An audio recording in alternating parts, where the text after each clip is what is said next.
Entonces, el gran tema de pediatría forense es muy importante también en el ámbito de la medicina legal o medicina forense, ¿no? Y siempre hay que delimitar, en todo caso, también a quién nos estamos refiriendo cuando hablamos de pediatría forense. Como lo dice acá la prohibición, es la rama de la medicina legal que estudia las implicancias médico-legales en el individuo menor de 12 años, ¿no? El estudio de los niños requiere, digamos, una atención especial desde que nacen, desde inclusive, lo hemos hablado también ya en el tema de aborto, desde la concepción del, del producto de la gestación, ¿no? Toda su vida intrauterina y posteriormente cuando nace. Eh, Vemos asociado ya una vez que nace el producto de la gestación, va pasando por las diferentes etapas de crecimiento y desarrollo. Están asociados algunos temas como, por ejemplo, ya ustedes los han tocado en el seminario correspondiente, los temas, por ejemplo, de lo que es violencia, ¿no? Violencia familiar, y dentro del núcleo familiar están los niños. Entonces, la violencia de tipo infantil, ¿no? Violencia en diversos ámbitos, ¿no? Física, sexual, ¿correcto? Después también el gran tema que siempre lo vemos muchas veces, tanto en revisión técnica, científica, en artículos de investigación, lo que es eh, la situación esta de un tema que es ya considerado prácticamente eh, que produce un movimiento increíble de dinero, es la trata de personas. Y dentro de la trata de personas, el comercio de la venta de niños, ¿no? Con fines de explotación sexual, con fines de venta ilegal de los niños, por ejemplo, a familias que están interesadas en adoptar y a veces deciden ir por la solución ilegal, que es este tipo de situaciones, ¿no? Niños que son desarraigados de su familia y vendidos prácticamente como si fueran objetos. Y en ese camino es uno de los tantos caminos de la trata de personas, ¿no? La venta ilegal de niños pequeños o recién nacidos inclusive, a familias que tienen, digamos, interés de adoptar. Y está, por otro lado, como digo, la gran industria de lo que es la explotación infantil en niños que se les somete a trabajos para los cuales no están preparados, se les explota sexualmente, ¿no? La pornografía infantil es otro tanto que vemos a veces en documentales, en películas. Es tema que existe realmente, ¿no? Realmente existe y son cientos de miles de niños, adolescentes, jóvenes, personas adultas también, pero en el mundo infantil, a nivel mundial, hay gran cantidad de niños desaparecidos, desarraigados de su núcleo familiar y que son sometidos a estos tratos, ¿no? Que comienzan siendo ilegales y también pasando por tratos pues prácticamente degradantes, inhumanos, ¿no? Entonces imagínense todo eso, que son delitos, tiene que verlo definitivamente el sistema de administración de justicia. Y cuando los niños son rescatados de estas condiciones infrahumanas en las cuales están, o de esclavitud prácticamente, si es una situación en la cual son sometidos de explotación sexual, entra a tallar ya, digamos, plenamente nuestros conocimientos para pasarlo por una revisión médico-legal y ver su afectación física, psicológica, porque quedan con enormes traumas, desde el punto de vista sexual, ¿no? Definitivamente niños que son sometidos al abuso sexual reiterativo, ¿no? Crónico, no son considerados como unos objetos sexuales. Entonces, bien, retrotrayéndonos al punto inicial de nuestro tema, debemos también de igual manera tomar mucho en cuenta a la determinación, cómo determinamos si un producto de la gestación ha nacido vivo o no. Uno de los puntos cruciales, fundamentales, es revisar el aparato respiratorio. Si se demuestra que el niño ha respirado, ¿no? Ha ingresado oxígeno, que es un elemento fundamental para establecer todas las funciones de tejidos, de órganos, de sistemas a nivel de nuestro cuerpo. Si se demuestra ello, entonces estamos demostrando que el niño nació vivo. Y cuando podemos demostrar eso a través de los puntos que vamos a tocar, entonces queda demostrado que se ha nacido vivo, entonces ya ese producto de la gestación tiene derechos que reclamar, que exigir, sus progenitores también de igual manera, ya son considerados como personas, ¿no es cierto? Sujeto en el lenguaje del derecho, se llama sujeto de derecho, ¿no? Mientras que si es un natimuerto, un óbito fetal, es un objeto de derecho, no ha tenido vida. De igual manera en personas también igual, ¿no? O sea, personas adultas que fallecen, ¿no? Ese cuerpo, ese cadáver es un objeto de derecho, que también tiene que respetarse, evidentemente. Y cuando estamos vivos somos sujetos de derecho, ¿no? Que tenemos derecho a una serie de cosas, pues, ¿no? Primero la vida, después a derechos de reconocimientos a tener un trabajo, vivir en familia, transitar libremente por ¿cómo se llama? El territorio nacional donde uno nace, derecho a ser reconocido como ciudadano, etcétera, etcétera, etcétera, ¿no? Un sinnúmero de derechos que están amparados en la Constitución política. Entonces, imagínense si uno es capaz de demostrar que ya la persona nació, posterior a ello, es todo un mundo, ¿no? Definitivamente de reconocimiento de derechos que tiene esa persona que se ha demostrado que ha nacido vivo. Y a eso vamos, ¿no? O sea, cuando tenemos un producto de la gestación, que muchas veces es enviado, su cadáver es enviado a la necropsia médico-legal, primero lo que tenemos que determinar es si es que es un óbito, es un natimuerto, es un producto de gestación que ha muerto dentro del útero, o si es respirado, entonces quiere decir que ha nacido, ¿no? Así sea algunos minutos o horas, se ha demostrado eso. ¿Y cómo demostramos? Por la revisión pormenorizada, minuciosa de todo el aparato respiratorio, ¿no? Y comenzamos por lo que se conoce como mecanismo perdón, reconocimiento de aparato respiratorio, con este objetivo de mostrar si ha contenido aire, si el producto de la gestación ha respirado, lo que se llama, procedimiento que se llama dosimasia pulmonar ectoscópica, o sea, revisar, ver, apreciar cuáles son las características ectoscópicas de los pulmones. Dosimasia pulmonar ectoscópica, perdón, o conocida también como dosimasia pulmonar óptica de Buchut. Ya conocemos que en todo lo que es medicina, ¿no? Elementos, procedimientos que se demuestran técnicas científicamente que tienen un comportamiento de verdad científica, se le otorga muchas veces el nombre, el apellido de la persona que lo descubre, que demuestra que eso es así. Entonces, por eso aparecen apellidos, nombres de los investigadores, en este caso investigadores forenses.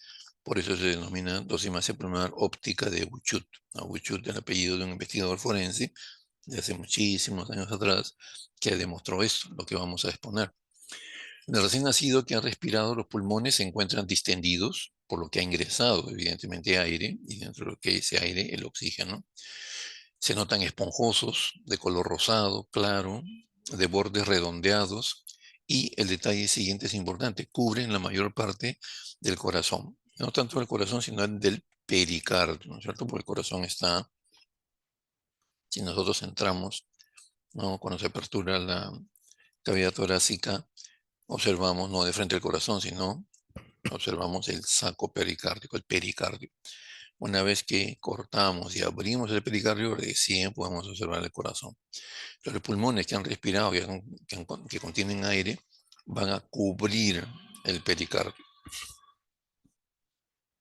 En caso contrario, en caso no haya respirado, no haya ingresado aire a los pulmones, vamos a encontrar entonces pulmones de color rojo oscuro, probablemente aumentados de consistencia, o sea, duros, semejantes al hígado. ¿Cómo se llama esa característica? Hepatización de los pulmones. Y los bordes un poco retraídos, no cubren el pericardio, ¿no? Sino dejan ver fácilmente el pericardio. Entonces ya eso, reconocimiento a la vista, ectoscópicamente, desde el punto de vista óptico, esa es una diferencia que definitivamente a través de cientos o miles de casos que ha investigado Buchut ha demostrado eso ectoscópicamente. Porque después vamos a ver que se comprueba efectivamente con las otras maniobras de que sí hay contenido de aire, por lo tanto ha nacido, ha respirado, ¿no es cierto? Pero arrancamos solamente de la apreciación óptica con esas características. Pulmón que ha respirado, esponjoso, rosado o rojizo, digamos, y que está distendido y que cubre o abraza el pericardio entre ambos pulmones, ¿no? Por su misma distensión, llegan a cubrir. De lo contrario, si no entra nada de aire, entonces vamos a verlos rojizos, violáceos, duros, hepatizados, retraídos y que no cubren el pericardio. Luego, dejamos la parte de dosimasia óptica y nos vamos a lo que Galeno también practicó en muchísimos casos, que es la dosimasia pulmonar hidrostática y que se describe en los siguientes puntos que estamos exponiendo, ¿no?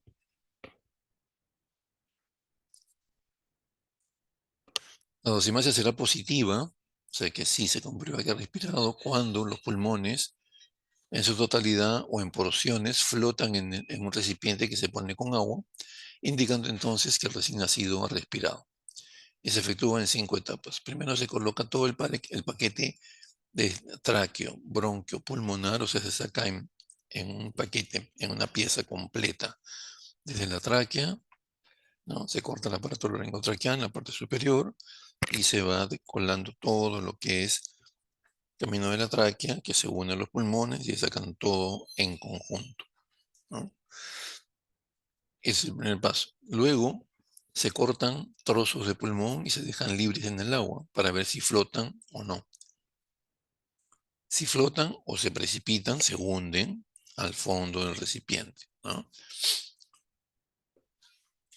Esos trozos nosotros lo hacemos a través de el corte o separación de los lóbulos, ¿no? No tanto simplemente cortar el pulmón en determinada canal, sino lóbulos. Pulmón derecho, se cortan los 3 lóbulos, pulmón izquierdo los y uno a uno, o sea, los 3 lóbulos del pulmón derecho se van colocando uno a uno primero para ver si ese pulmón ha respirado o no.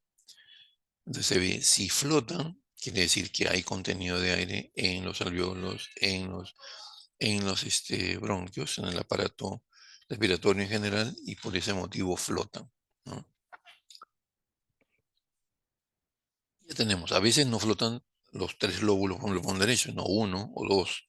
Entonces vamos a ir, en los puntos siguientes que se mencionan, vamos a ir seleccionando justamente los que no flotan, para que ya el que flota está demostrado que sí hay contenido de aire. Entonces se va retirando y así sucesivamente. Se termina con el estudio del pulmón derecho, se comienza con el izquierdo, ¿no? Los dos lóbulos del izquierdo, de igual manera, ¿no?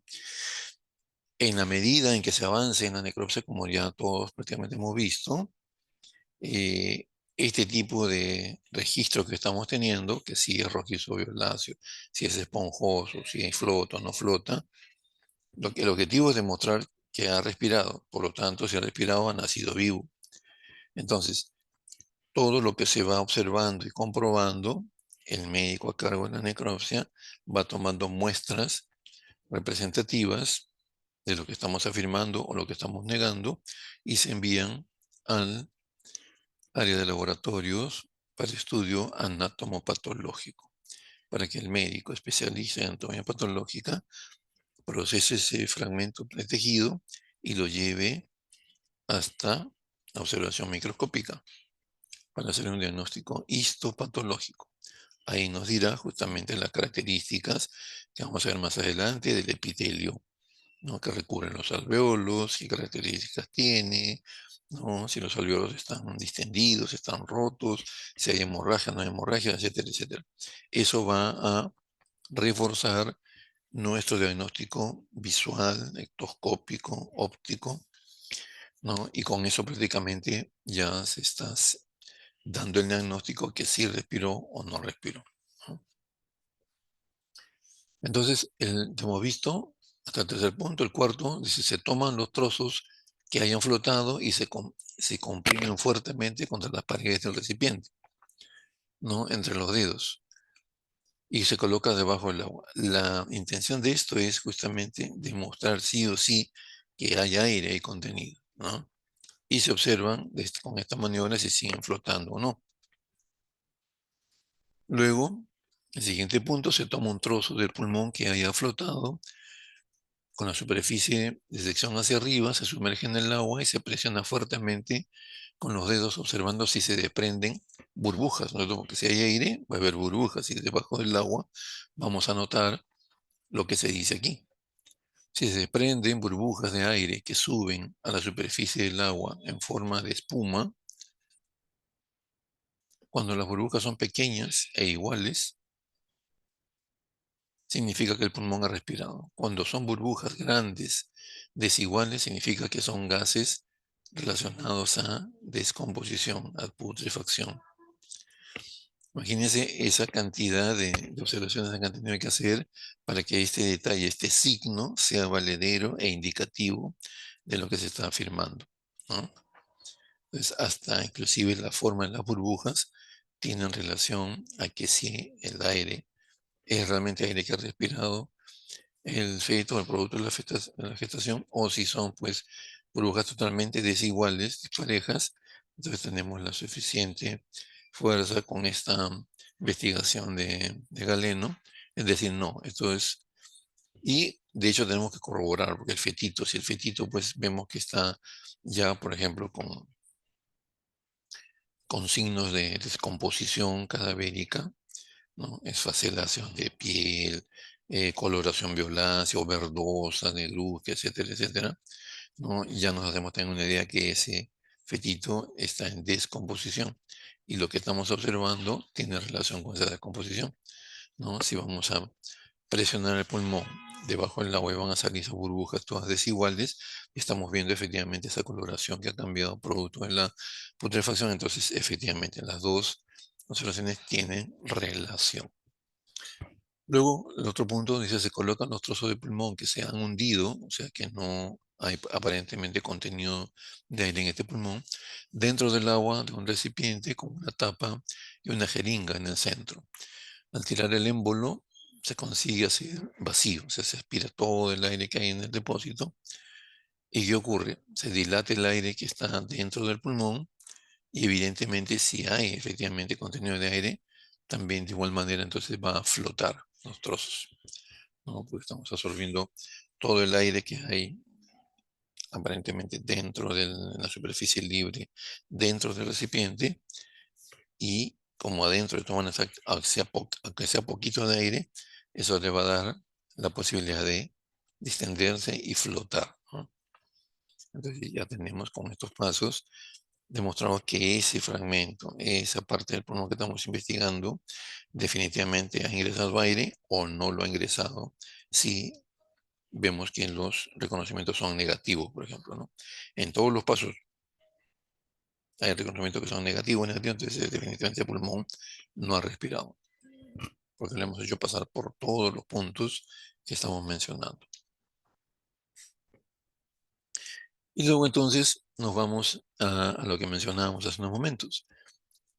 Todo lo que hemos observado y lo que hemos determinado en la dosimancia ectoscópica visual de Buchut, en la dosimacia hidrostática de Galeno, ha motivado que el médico a cargo de la necropsia envíe fragmentos de los órganos al estudio anatomopatológico.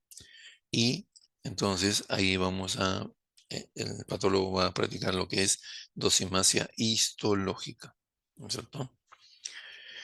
Al observar el tejido ya procesado, fijado, coloreado al microscopio con estas características, ¿no? Será positiva la dosimancia, o sea, va a demostrar que se respirado y ha habido contenido de aire en el pulmón, si se observa al microscopio luces de los bronquiolos amplias, los alvéolos están desplegados y ojo aquí, este detalle, el epitelio alveolar está aplanado. Si existe putrefacción, porque eso nos puede dar un falso positivo, ¿no? Ya sea en el contenido del aire o aquí también al verlo al microscopio. Entonces, si existe putrefacción, se observarán alvéolos con tabiques rotos, ¿no es cierto? Porque ya todo va comenzando a cambiar la estructura producto de la transformación de la materia, ¿no? Tabiques rotos, burbujas pútridas, irregulares y diseminadas. Será negativa la dosimasia en el pulmón que no respiró cuando se observa bronquiolos pequeños, ya no los de luz amplia, sino los bronquiolos pequeños, alvéolos cerrados. Ojo, el epitelio alveolar ya no aplanado, sino cúbico, y poca sangre en los tabiques. Entonces, eso quiere decir que no ha ingresado nada de aire a este nivel. Por lo tanto, entonces no se ha producido la respiración, entonces ha nacido sin vida, ¿no? Si existe putrefacción, las burbujas pútridas se hallan en los espacios conjuntivos, ¿no? Eso complementa, digamos, el diagnóstico a nivel histológico, ¿no? Cuando el producto de la gestación respira, pasa aire tanto a la vía respiratoria como también al tubo digestivo. Entonces también vamos a tener oportunidad de observar o practicar la dosimasia gastrointestinal, ¿correcto? Y que se menciona de esta manera, ¿no? Está condicionada al aire deglutido, pasa aire tanto a los pulmones como también al tubo digestivo, siendo positiva en el recién nacido cuando existe aire en el segmento gastrointestinal, que puede comprobarse al sumergir esto también en agua y evidentemente flota, ¿no? El estómago,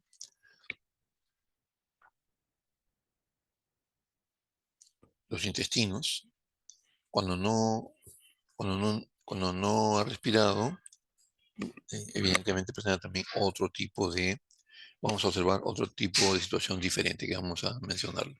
Entonces, cuando han deglutido aire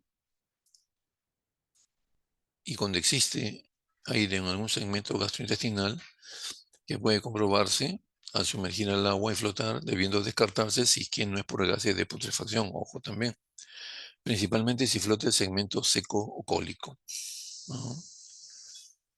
Porque ahí vemos que siempre, ahí hay siempre contenido, digamos, de mayor cantidad de gases por su misma función anatómica, digamos, por su misma también estructura anatómica, y evidentemente ahí va a haber mayor colección de gases cuando comienza la putrefacción también.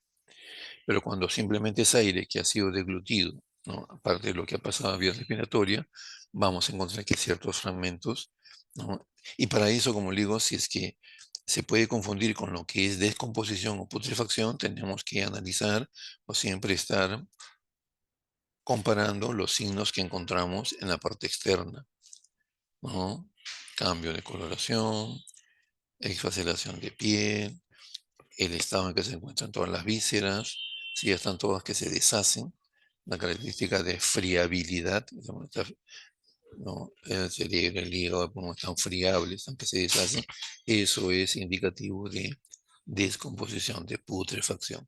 Y si eso se añade, ¿no? De que evidentemente hay este tipo de situaciones que estamos mencionando, entonces podemos unirlo, a igual que hemos mencionado en las otras dosimacias a nivel respiratorio, ¿no?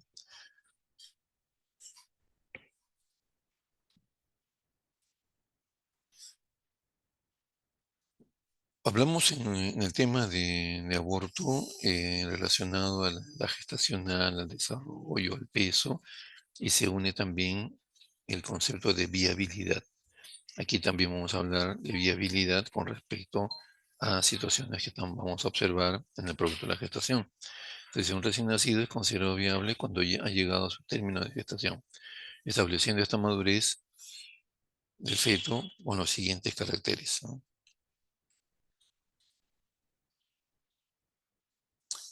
La talla promedio con que nace en el producto de la gestación, unos 50 centímetros. Peso promedio, 3.000, 3.300 gramos, como menciona acá en la presentación. Peso de la placenta, entre 500 a 600 gramos. Diámetros corporales, el biparietal, el bitemporal, ¿no? Es un diámetro que están establecidos ya y se manejan como cifras de normalidad la que estamos mencionando. Si medimos, pesamos y vamos anotando y comparando, entonces ya con esos detalles podemos decir de que efectivamente ese producto de la gestación es viable o no, así como lo que mencionábamos en los temas de las clases anteriores. Entonces, la talla, el peso en general del producto de la gestación, el peso de la placenta, los diámetros corporales. Circunferencia craneal, promedio de 35 centímetros. La longitud del cordón umbilical también tiene que ver mucho con el crecimiento y desarrollo y por lo tanto con la viabilidad. ¿Cómo definimos la viabilidad? A ver, háganme recordar. La viabilidad de un producto de la gestación, ¿cómo se define? Mejor dicho, ¿qué cosa es la viabilidad? A ver, escucho opiniones.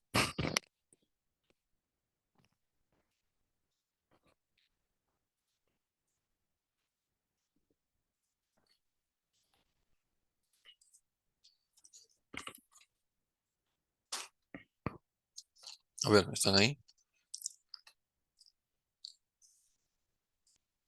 ¿Cómo definimos si el producto de la gestación es viable o no? O sea, ¿a qué se refiere la palabra viabilidad?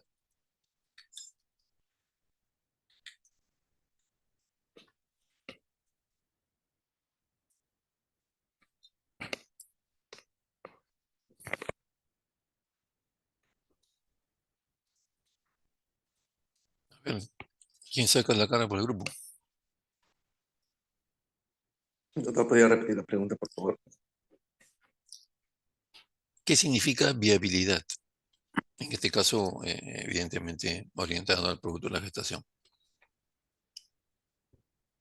O sea, buenos días, Eh, doctor. buenos días. ¿Sería que cumple todas las condiciones para que puedan hacer con todos los órganos y aparatos formados y las semanas correctas, hasta sus 40 semanas? Ya, esas son las condiciones para jugar la viabilidad, pero justamente esa maduración, ese crecimiento, ¿qué va a significar para adelante? Ese es el concepto que quiero que lo refresquemos. Lo hemos mencionado ya en el tema de aborto, hemos mencionado, creo que en otro tema. Hemos dicho, ¿qué cosa es la viabilidad?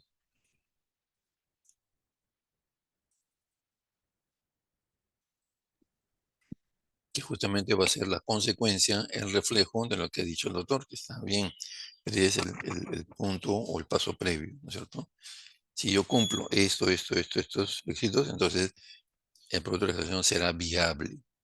Pero ¿qué significa la viabilidad? El producto pueda sobrevivir en el tiempo, doctor, ya que el bebé Ah, tenga la capacidad de ya, supervivencia. está más completo el concepto, claro. Es la capacidad del producto de la gestación para vivir en forma independiente de la madre, en forma autónoma, ¿no? Eso quiere decir que puede respirar, puede alimentarse, ya no dependiendo enteramente como antes estaba dentro del útero, él dependía enteramente al 100%, todos los nutrientes, todo lo que necesitaba para su crecimiento y desarrollo, lo obtenía de la madre. Era una dependencia al 100%. Una vez que nace, y si nace vivo, y con estas características de normalidad, tiene un buen peso, una buena talla, todo este tipo de situaciones, circunferencias, medidas que estamos viendo y estamos detallando. Y en el tema anterior que revisamos, que era el peso también en general, y una serie de otros detalles, pero refiriéndonos a este punto que estamos tocando, si cumple con esto, entonces ese producto de la gestación va a tener la capacidad de sobrevivir fuera de la mamá, ¿no es cierto? En forma independiente, autónoma. Esa es la viabilidad, pues la capacidad del producto de la gestación para vivir en forma independiente de la madre. ¿Producto de qué?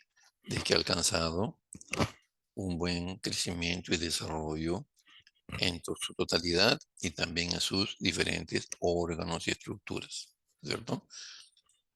Por ejemplo, un producto de la gestación que, ¿cómo se llama? Pese pues 500, 600 gramos, ¿no? Prácticamente no va a ser viable porque tiene todos sus órganos totalmente inmaduros, o tiene una alta probabilidad de muerte, ¿correcto? Sin embargo, un punto de la gestación que alcance estos detalles que hemos mencionado, estos parámetros, será plenamente viable, está garantizado, salvo que ocurra pues, una situación totalmente intercurrente, ¿no? Totalmente fuera del manejo de la situación propia. Entonces, si cumple con estas características, será completamente viable, o sea, quiere decir que tiene capacidad de vivir solo, libre de la mamá, sin dependencia. Eso es lo que habíamos revisado, el concepto de viabilidad, la capacidad de tener una vida autónoma, independiente de la mamá, ¿correcto? Entonces seguimos enumerando los puntos en la piel que esté rosada, elástica, cabellos con un promedio de 2,5 centímetros de longitud, si es varoncito, los testículos ya descendidos en las bolsas escrotales. Si no han descendido, ahí hay que comenzar a revisar ya punto específico para ver qué cosa es lo que ha pasado, ¿no? Porque los testículos están dentro de la pelvis cuando están en la última etapa de crecimiento y desarrollo, ¿no es cierto? El producto de la gestación. Y ya en el último trimestre van descendiendo, y ya están, cuando nace y tiene toda tiene su viabilidad establecida, su tiempo completo de gestación, ya tienen que estar dentro de las bolsas escrotales. Si no lo están, entonces eso hay que ya estudiarlo plenamente, a ver qué cosa es lo que ha pasado, ¿no? Y abocarnos a solucionar ese problema.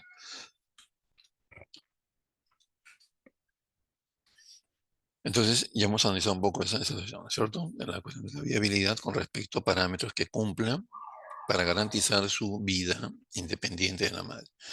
El tiempo de vida, o sea, para establecer, nos llega a veces, ¿no? Producto de la gestación que han sido pues abandonados, nadie sabe en qué momento han nacido, nada, tenemos que justamente aproximar también su tiempo en que si es que ha vivido, qué tiempo de vida ha tenido, ¿no?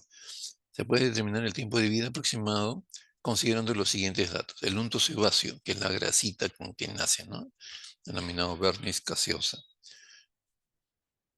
¿no? Sustancia blanquecina que se encuentra a nivel de los pliegues, ¿no? En las axilas, en el cuellito, a nivel de ingles, y va desapareciendo al tercer día. Entonces, si encontramos este unto sebáceo todavía en el producto de la gestación, significa que tiene 3 días como máximo, ¿cierto? Porque si no, si tiene 4, 5 o más días, ya no tendría ese verniz gaseoso, ¿no? O unto sebáceo. Entonces, para eso, estos parámetros nos van ayudando. El meconio, que es la primera deposición, ¿cierto? Que se va generando justamente y se va eliminando después que el producto de la gestación nace. Los intestinos, ¿no? Al inicio estarán pues casi colapsados, pero están llenos ya de meconio.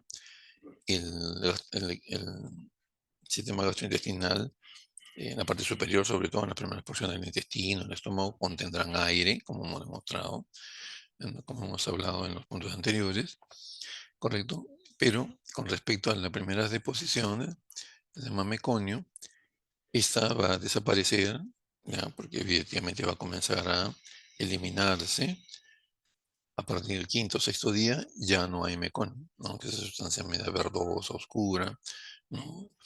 Que va eliminando, ¿no?, en los primeros días el producto de la gestación. El quinto o sexto día ya no existe. Si vemos que hay meconio todavía, al momento que estamos haciendo la necropsia, el reconocimiento pericial, entonces decimos, no, este niño tiene todavía 4 días, 5 días, 6 días máximo, ¿no? Porque todavía tiene presencia de meconio.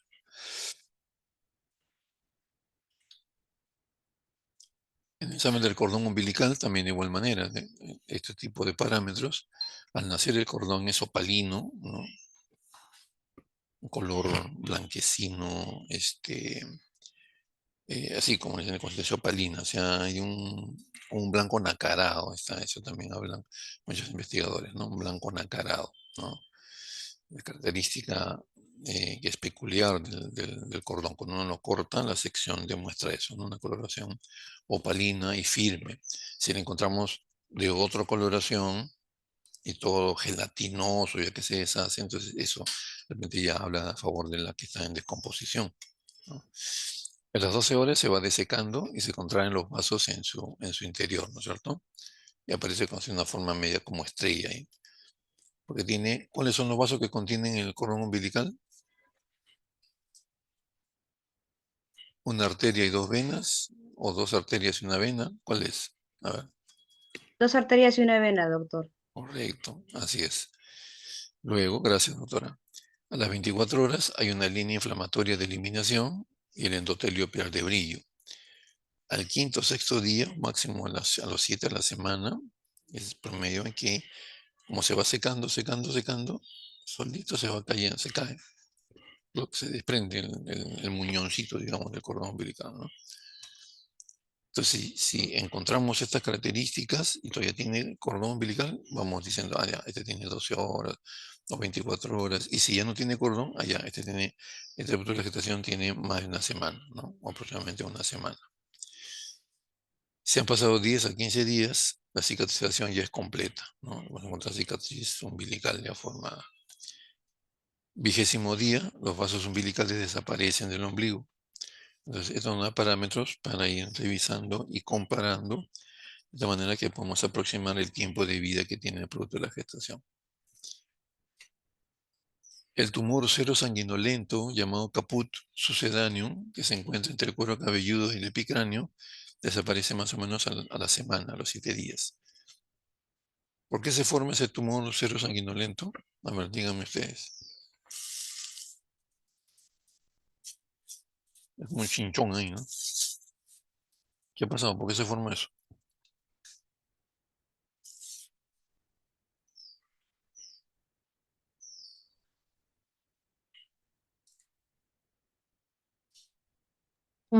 Porque me parece que cuando tienen el parto vaginal, pasa de forma muy ajustada. Entonces, cuando hacen ese esfuerzo, puede producir cierto sangrado en el cuero cabelludo.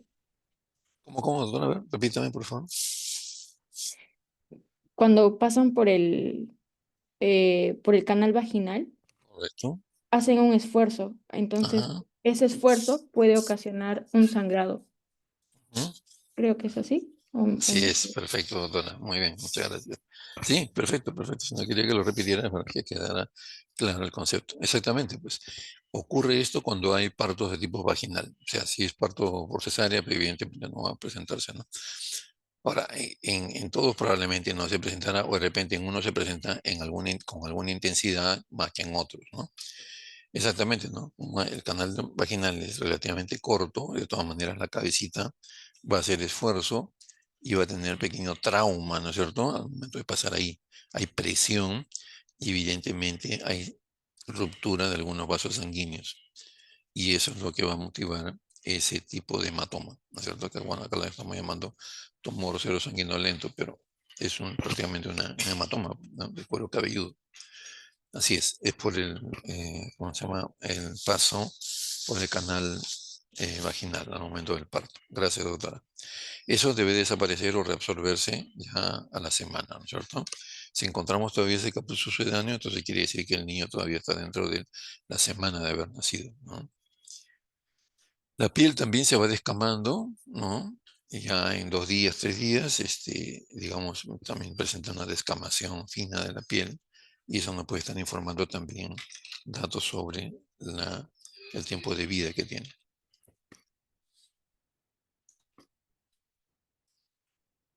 Entonces, con esos detalles ya hemos ido calculando, demostrando que si ha nacido vivo o no, ¿no? Y evidentemente también el cálculo del tiempo de vida que tiene. Luego, causas de muerte del feto y recién nacido pueden deberse a procesos patológicos como infecciones, la no viabilidad, por ejemplo, ¿no? Un fetito que tiene por menos de 500 gramos no está viable porque no alcanza el peso mínimo necesario y eso revela de que sus órganos están totalmente inmaduros y eso motiva prácticamente su muerte, ¿no? Malformaciones fetales, malformaciones fetales que a veces son extremas, como la que mencionábamos en el aborto, ¿no? Por ejemplo, lo que es anencefalia u otro tipo de malformaciones, ustedes conocen mejor que yo, otro tipo de malformaciones que pueden motivar, pues, evidentemente que el niño ya no siga con vida, o perdón, que el producto de la gestación no siga con vida. Traumas en el parto, traumas directos al recién nacido, por en el caso de accidentes, ¿no? Accidente de tránsito, si hay un impacto severo a nivel del abdomen, una región abdominopélvica, ¿qué puede ocurrir? A ver, hagamos un ejercicio ahí. ¿Qué podría ocurrir si que hay un trauma severo a ese nivel? ¿Qué puede, el trauma tan severo que puede motivar la muerte del producto de la gestación? A ver, díganme ustedes.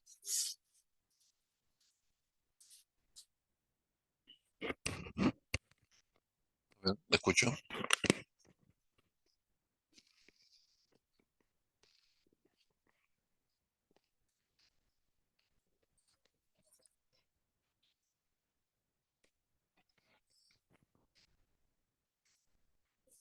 Ejemplos de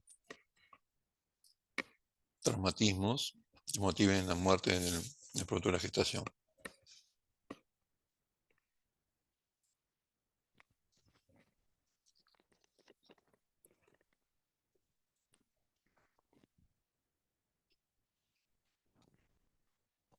A ver.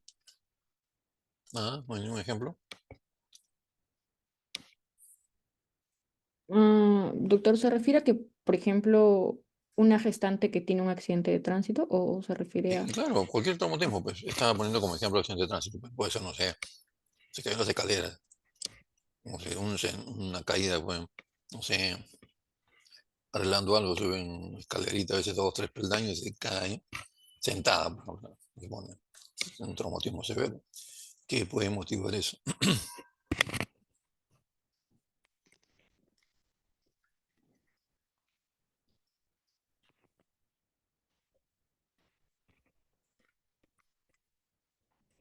podría llevar a la paciente a que tenga un desprendimiento prematuro de placenta o un Buen ejemplo, excelente ejemplo de prematuro de placenta, efectivamente. Es uno de los problemas relativamente frecuentes cuando se recibe un traumatismo. ¿Y aquí hay que hacer en ese caso?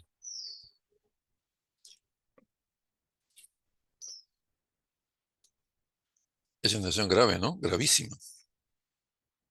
Y justamente motiva en su gran mayoría la muerte, pues, porque habría que rápidamente llevar al hospital y sacar al niño y ver qué consigo, porque si ya se desprendió la placenta, ya no la vamos a volver a meter a implantar, ¿no? Entonces son situaciones graves que justamente como hay muy poco tiempo para poder intervenir y poder ver la posible,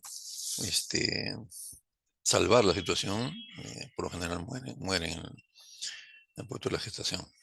Exactamente, ¿no? Ese es uno de los problemas traumatológicos que se ven más a menudo en la gestación, sobre todo en la gestación ya que está en el último trimestre del embarazo, ¿no?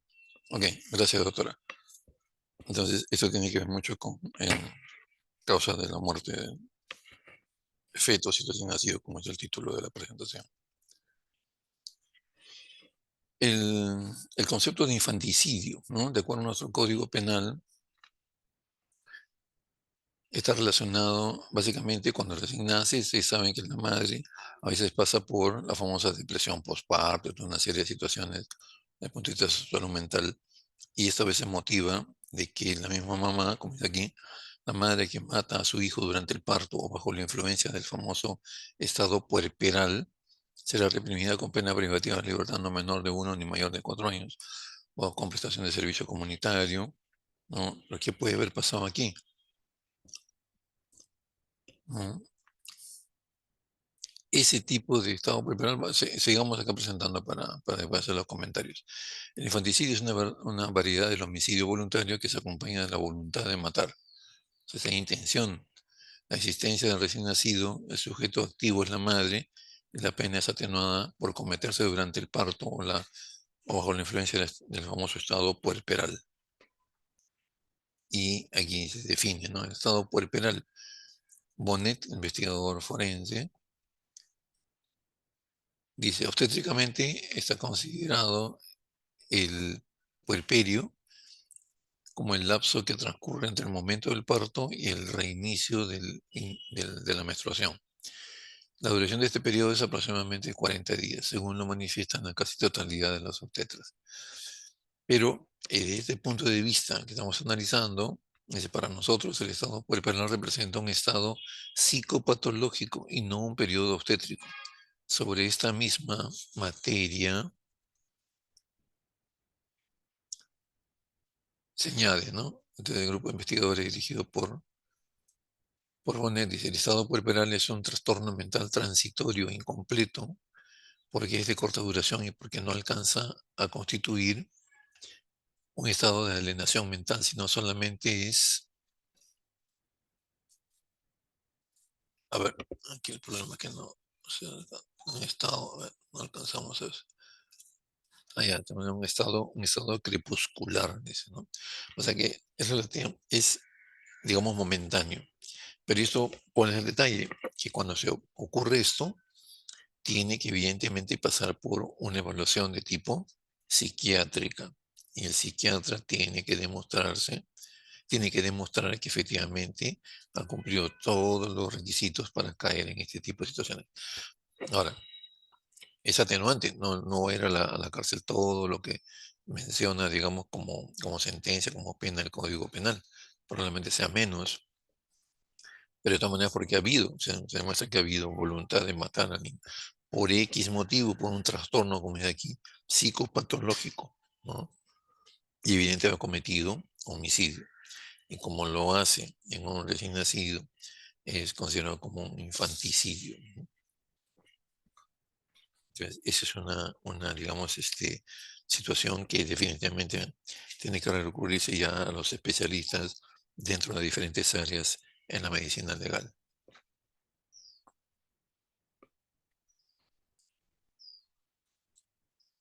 Luego vamos a hablar sobre la situación, bueno, eso aquí. Lo que decíamos al comienzo, ¿no? Los niños pasan por una serie de situaciones dentro de lo que es el gran rubro de violencia. Y siempre hay casos muy patéticos, ¿no? Casos mediáticos, en los que descubrimos desde el punto de vista médico, cuando alguien acude a la consulta o cuando vienen ya con ciertas sospechas y pasa revisión médico legal clínica, y cuando tenemos acá niños muertos, inclusive producto del maltrato crónico consuetudinario, somos capaces de reconocer ciertas agresiones, ciertas huellas que hacen definitivamente pensar y llegamos a diagnosticar de que ese es un síndrome de maltrato, ¿no? Que no es del momento que ha ocurrido, sino hay situaciones ya pasadas, agresiones anteriores. ¿Okay? Entonces, ¿qué sinónimos tiene este síndrome de niño maltratado? Síndrome de niño agredido, síndrome de Tardio-Silverman, que obedece también a investigadores que han ahondado en este tema, síndrome de Café, ¿Cómo se define el síndrome del niño maltratado? Es el resultado de actos lesivos llevados a cabo por los padres naturales o adoptivos, ¿no? Según el investigador Kempe, de la enfermedad originada por situaciones en el ambiente del hogar que amenazan la supervivencia del niño.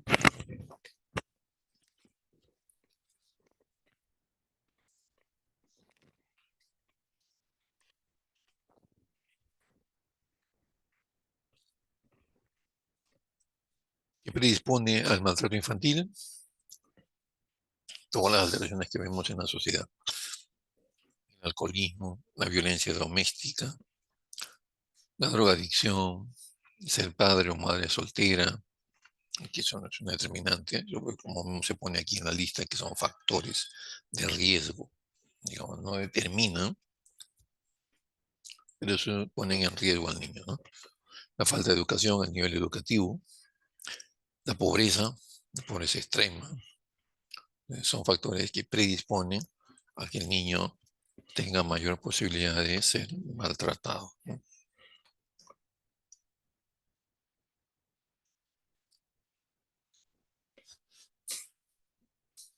¿Cómo logramos nosotros reconocer este tipo de maltrato? Pues, muchas veces hay disparidad entre de los traumas sufridos por el niño y los signos físicos de los mismos. Bien porque la persona que lleva el niño a la consulta, el ejemplo que poníamos, ¿no?, tergiversa este tipo de maltrato con tal de salvarse, digamos, él, ¿no? Si es la mamá, la madrastra, el padrastro, ¿no? Porque se trata de alguien o realmente de repente es alguien que simplemente detectó que el niño lo maltrataba y lo lleva rápidamente para que haya un reconocimiento médico legal, ¿no? O médico al inicio, ¿no? Y realmente desconoce cómo la situación. Entonces hay que estar, pero rápidamente deben encenderse las alarmas. Diagnosticar médicamente la entidad requiere la sospecha clínica, ¿no? Pues puede confundirse con lesiones accidentales. Además del interrogatorio que debe iniciarse, digamos, con la mayor profundidad posible, hay, digamos, cuando hay sospecha, uno tiene que incidir a buscar incongruencias, ¿no? En que lo que dice no coincide con lo que yo estoy viendo, ¿no? Me dice que el niño se cayó, o que se cae frecuentemente, ¿no? O que se cayó en ese momento, o horas anteriores, de repente estoy viendo, aparte de la lesión reciente, que eso puede ser un hematoma de coloración pues, rojiza, rojizo violáceo, negruzca, estoy viendo otras equimosis de colores diferentes, verdoso, amarillento. Eso que me está informando ya, que esas lesiones que estoy viendo han sido producidas en diferentes tiempos.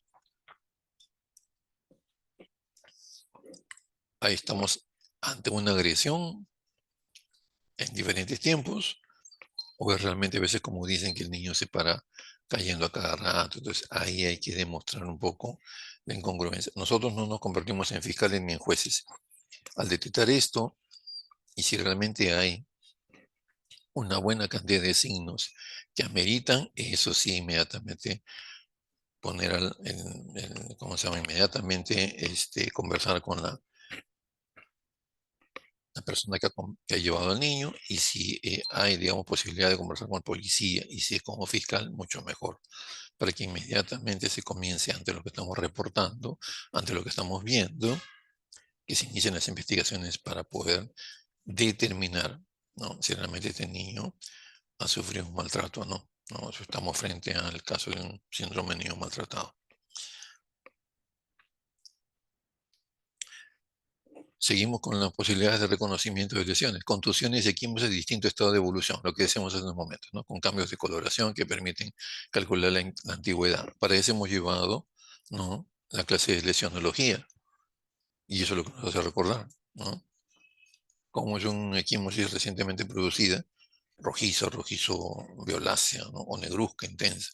Pero si veo yo otra equimosis verdosa, amarillenta, azulado, entonces quiere decir que son diferentes momentos de agresión o de contusión, ¿verdad? ¿Sí? La piel eritematosa y equimosis recuerdan a la forma del mento, lo que también veíamos en la lesionología. Si yo castigo a alguien con el famoso San Martín, el látigo de 3 puntas, se va a reflejar en la zona en que yo estoy castigando, ¿no es cierto? Veamos, recuerdan la foto, había equimosis longitudinales, paralelas. Entonces, a este niño le han agarrado chicotazos. O veo bandas equimóticas, que sospecho ante bandas más gruesas de 12 centímetros, que ha sido utilizado una correa probablemente, cierto que es mucho más ancha. Han agarrado correazos al pobre niño. Y algunos agarran con el lado de la hebilla. Si yo encuentro equimosis cuadrangulares en varios sitios, puedo estar pensando de que esas equimosis cuadrangulares corresponden al impacto de una hebilla de una correa. ¿Ok? Entonces, eso va sumando, digamos, ¿no?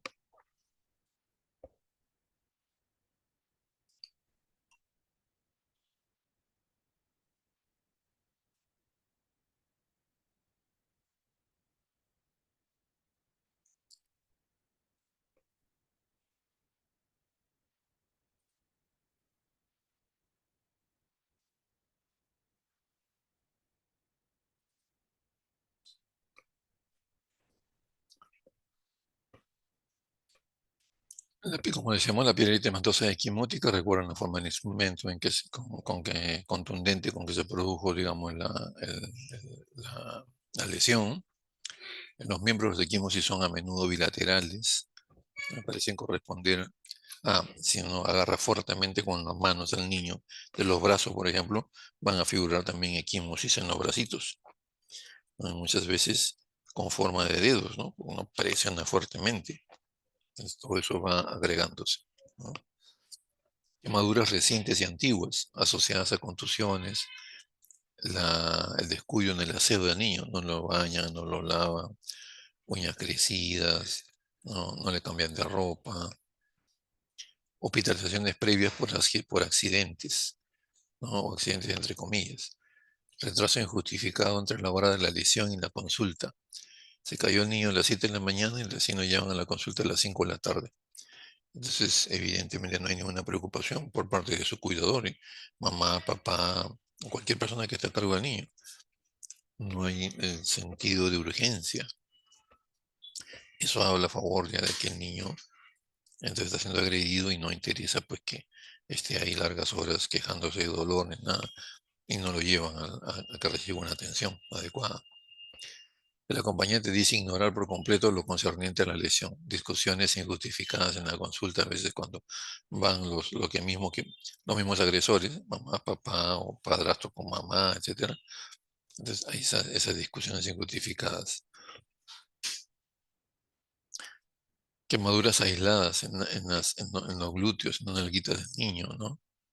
El niño que lo sientan, por ejemplo, a veces yo he visto, ¿no? Lo sientan en la cocina caliente, ¿no? O le aplican, qué sé yo, los cigarrillos, el pucho de cigarro, por ejemplo, también igual, ¿no? Le jalan de los pelitos, de los cabellos, ¿no? El punto 5, pérdidas localizadas de cabello, o sea, zona de alopecia, pero alopecia traumática, por los bruscos jalones, ¿no? Se produce arrancamiento de mechones de pelo. Eso también suma a favor del síndrome del niño maltratado. Evidencias radiológicas, si ya uno avanza para ir precisando lesiones. Evidencia radiológica de traumas óseos en varios estadios de cicatrización, ¿no? Evolución del callo óseo en diferentes estadios, ¿no? Como se menciona ahí, deslizamientos epifisiarios, hematomas superiósticos, etcétera, ¿no? Que demuestren alta sospecha de que definitivamente el niño ha sido agredido o el traumatismo se produjo en diferentes tiempos. Trauma cráneoencefálico, ¿no? Usualmente fractura del hueso parietal en forma de fisura, toda una serie de situaciones que evidentemente van aumentando las sospechas, ¿no?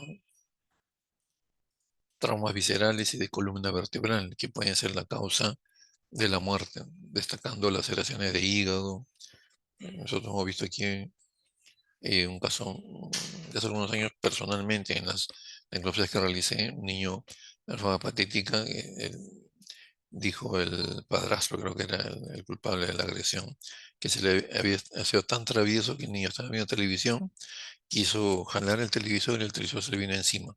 Y justo le cayó en la barriguita. Y justamente el motivo de la muerte era un tremendo hematoma y laceración de hígado, ¿no? Pero inmediatamente se encontraron también otras lesiones que no justificaban. Entonces se puso en conocimiento de la fiscalía. La fiscalía inmediatamente activó la alarma a la policía, hizo presión para que investigara algunas otras cosas y finalmente el padrastro sale confesando que evidentemente el niño no lo maltrataba y en esa oportunidad le había metido una soberana patada en la barriguita, en el abdomen, que motivó esa ruptura de hígado y hematoma, ¿no? Conteniendo gran cantidad de sangre, lo llevó a shock hipovolémico el pequeño de 4 años, 5 años, ¿no? Abuso sexual, también igual revisar justamente, y para eso hemos tenido la clase de evaluación en caso de delito contra la libertad sexual, la integridad de los genitales del niño y de la región anal, para descartar acto contra natura, o si es mujercita, ¿no? Defloración eh,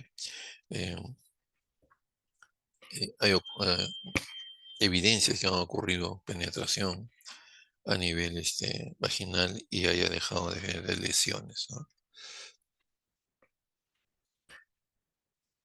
El abandono o negligencia, la forma pasiva de maltrato o por omisión de cuidado, siendo lo más comunes los estados severos de desnutrición, se descuida totalmente la alimentación del niño, ¿no? De tal manera que el niño pues, presenta menos estatura, menos peso, ¿no? Y parámetros que están fuera de los parámetros normales de crecimiento y desarrollo. Los tipos de victimización. La victimización primaria es el daño que se sufre directamente, es la oportunidad en que se le agrede directamente al niño. La victimización secundaria es el perjuicio ocasionado por los integrantes de las instituciones del sistema de administración de justicia, que ahora se trata justamente con lo que se está proponiendo, de que no se le revictimice, se llama, al niño, al pequeño. La victimización es cuando recibe el golpe del padrastro, de la mamá, de los padres, o muchos padres biológicos que agreden a sus niños.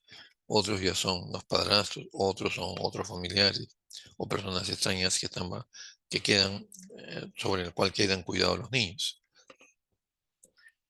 Antes lo que se hacía era la denuncia, se iba a la policía, a la fiscalía, y el fiscal, la policía volvía a preguntarle al niño cómo te hizo, cómo te penetró, cómo te golpeó, todo, qué cosa está haciendo el niño. Nuevamente, recordar el momento traumático el cual él quiere olvidar. Eso se llama revictimización. Entonces, eso sería la victimización secundaria. Y la terciaria, como dice al final de la proyección, es el daño que causa la estigmatización de la sociedad, ¿no? Entonces ya se le señala, se le excluye, ¿no? Si son, por ejemplo, la gente muy perversa, ¿no? En la familia, en el barrio, en la calle, en la cuadra, comienzan ya a hablar de una cosa, de otra cosa, con respecto al niño, por ejemplo, ha sido violentado sexualmente o agredido. El famoso, por ejemplo, bullying, ¿no? Se presenta a nivel más que nada estudiantil. También es un tipo de victimización que caería un poco en estos parámetros que hemos estado desarrollando. Y comienza entonces a haber rechazo, señalización de la víctima. Es una victimización terciaria, entonces se van en diversos niveles. Victimización primaria, secundaria y terciaria. Este es un decreto supremo que justamente es un texto único ordenado en lo que se conoce como Código de los Niños y Adolescentes, ¿no? Establece una serie de pautas de responsabilidades por parte del gobierno que a veces no se cumplen, ¿no? Todo lo que hay que efectivamente ver el Estado, que es la nación jurídicamente organizada a través de todas sus instituciones, MINSA, el Poder Judicial, Ministerio Público, etcétera, etcétera, debe velar por la salud de toda la población, en especial de los niños, y garantizar de que crezcan y desarrollen oportunamente y adecuadamente. Eso sabemos que a veces, como dice, pura letra. Está ahí en las disposiciones, en las normas, en las leyes, pero cuando vamos a la práctica hay mucha distancia. Entonces, esto es un poco estos artículos que vamos a revisar y que quedan ahí para que ustedes lo revisen con tranquilidad, se refieren a eso, ¿no? De igual manera, el Sistema Nacional de Atención Integral al Niño también establece una serie de pautas en algunos lugares, en algunas municipalidades o instancias. A veces se cumple o están en pleno desarrollo digamos, salvaguardar la salud, el crecimiento y desarrollo del niño, pero en otros lados están bastante alejados, ¿no? Así como dice, el Estado tiene el deber de garantizar el respeto de los derechos de las víctimas en todos los procedimientos policiales y judiciales. Eso está madurando lento para justamente ver de que no se le revictimice al niño. Y nos ha llevado justamente a desarrollar este tipo de estrategia. A ver, de igual manera, esto sigue desarrollándose en los artículos que estamos mencionando. Y para evitar justamente la revictimización, que le estén preguntando y repreguntando cada vez que lo llevan a la fiscalía, al juzgado, a la policía, se desarrolla la estrategia de la famosa cámara Gesell, ¿no? La cámara Gesell es una herramienta de uso forense y legal que facilita la relación de la entrevista única. Cuando un niño es agredido, y sobre todo si es agredido más significativamente desde el punto de vista sexual, tiene que necesariamente pasar por la entrevista que se les hace por única vez, pues es entrevista única, ¿no? Dice, básicamente consta de 2 habitaciones, vamos a ver una fotografía, hay 2 habitaciones o ambientes contiguos separados por una división de vidrio espejados, una pared espejada, así como cuando hacen los interrogatorios de la policía, vemos en las películas, que se puede ver de una habitación hacia la otra, pero de esta última ya no se puede ver hacia la anterior. Entonces, esa es la intención, ¿no? De que en uno de los ambientes, como es aquí, se realiza la entrevista única a la víctima por un psicólogo o psiquiatra, mejor aún todavía, y en la otra se encuentran los operadores de justicia, el fiscal de familia, ¿no? El fiscal penal, la policía que va a estar a cargo de la investigación, el abogado defensor, los padres o tutores de la víctima, el abogado del denunciado o defensor público si que no lo tiene, ¿no? Todos, para que todos sean partícipes de ese momento en que se van a hacer, y si quieren hacer alguna interrogante, quieren esclarecer alguna duda, a través del sistema de audio y video, se la hacen saber al entrevistador. Como decía acá, es un psicólogo, o en algunos casos psiquiatra, se la hacen saber, él tiene un sistema de audio que va a estar escuchando todo lo que proviene de la otra habitación, el entrevistador, y va a transmitir a través de las preguntas de su lenguaje apropiado del niño, va a hacerle la pregunta para que él trate de responder. Entonces ya no está pasando para que le pregunte uno, pase ese mismo momento, ese mismo día u otro día, le pregunte el otro, le pregunte el fiscal, le pregunte el policía. Estamos revictimizándolo al niño. Y eso queda huellas profundas en su salud mental, casi imposibles de recuperar más adelante. Entonces, por eso es que se desarrolla la Cámara Gesell, ya existe en ambientes del Ministerio Público, del Instituto de Medicina Legal, en el cual se programan, una vez detectados estos casos, se programan entrevistas únicas, ¿no? Este es el esquema de la habitación, y acá es una habitación real, una foto a la derecha, ¿no? Está la pared despejada, ¿no? La habitación que está, digamos, oscura, es donde están todos los, este, los administradores de justicia, fiscal, policía, juez, los abogados, todos los intervinientes en la investigación del caso. Y al otro lado está el psicólogo con un niño que es el objetivo de la entrevista. ¿no? Puede estar en todo caso, si se admite, pues la mamá, persona que inspire total confianza y apoyo también, ¿no? Y esa es la manera en que se desarrolla la entrevista única para sacar todo y se haga por una sola vez, sacar todo, la situación, cómo se vivió, qué fue lo que realmente sucedió, ¿no? Y ya los otros también, policía, investigadores, defensa, familiares, tienen el caso mucho más claro, ¿no? A esta estructura, ¿no?, de dos habitaciones con esas características se le llama cámara Gesell. Gesell es el apellido de un investigador, me parece que fue pediatra, no recuerdo exactamente, creo que europeo, que hizo la investigación en niños maltratados y que se les pregunta una vez y otra vez y otra vez, de tal manera que muchos niños desarrollaban patologías psiquiátricas o psicológicas en su salud mental ya irreversibles, ¿no? Huellas irreversibles por ese tipo de revictimización. Entonces sugirió de que se hiciera por única vez una entrevista donde intervinieran todos los actores de la investigación y que ese era el momento en querer preguntar, en querer esclarecer cosas que le han sucedido al niño en la situación de maltrato.